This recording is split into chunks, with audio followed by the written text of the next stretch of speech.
दोस्तों नमस्कार। शनिवार की शाम को दिल्ली के ओल्ड राजेंद्र नगर इलाके में एक बड़ी दर्दनाक घटना घटी। शनिवार को दिल्ली के अंदर काफी तेज और मूसलाधार बारिश हुई, जिसके कारण दिल्ली के नालों और सड़कों पर बहुत ज्यादा पानी भर गया।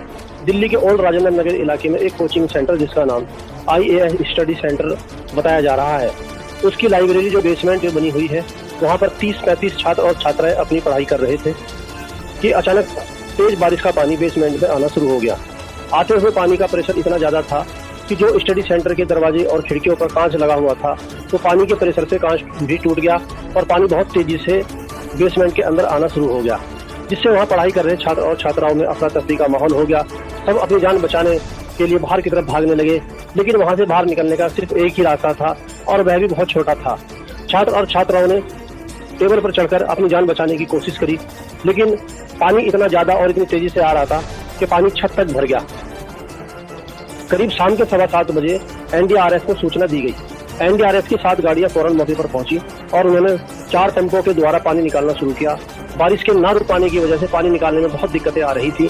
जो पानी पंपों की मदद से बाहर निकाल रहे थे, वह पानी तेज बारिश के कारण वापस बेसमेंट में ही जा रहा था। काफी मशक्कतों के बाद बेसमेंट का पानी निकाला गया, लेकिन इतनी कोशिशों के बाद भी प्रशासन 2 छात्रा और 1 छात्र की जान नहीं बचा सका। अब इस पर राजनीति भी तेज हो गई है। यहाँ की भारतीय जनता पार्टी की सांसद बांसुरी स्वराज जी का कहना है कि यह दिल्ली सरकार की नाकामी है। उन्होंने वक्त पर दिल्ली के नालों की सफाई नहीं की और यहाँ के विधायक दुर्गेश पाठक और मेयर शैली ओबराय इस घटना के लिए भारतीय जनता पार्टी की सरकार को ही जिम्मेदार ठहरा रहे हैं। उनका कहना है कि पिछले 15 सालों से MCD के अंदर भारतीय जनता पार्टी की सरकार थी। जो काम वह पिछले 15 सालों में नहीं कर पाए, उसको हम 1 साल में कैसे पूरा कर सकते थे। आइए जानते हैं प्रशासन का इस घटना के बारे में क्या कहना है। ये लो लाइन एरिया है और यहाँ पे पूरा पानी बाहर निकलता है इस लेन से। यहाँ पे सडनली एक पॉइंट पे ड्रेन या सीवर कुछ तो फ्लैश टूटा है, जिसके कारण पानी सडनली बेसमेंट में गया है और उससे वहाँ पे बच्चे बेसमेंट में थे, जिसके कारण उनको काफ़ी दिक्कत आ रही है।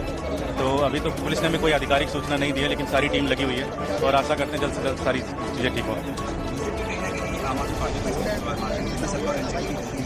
देखिए, राजनीति करने के लिए कोई कुछ भी कर सकता है, किसी को हम कुछ नहीं कह सकते। बीजेपी को भी बताना चाहिए, भाई 15 साल से उनका काउंसलर था, ड्रेनेज क्यों नहीं बना।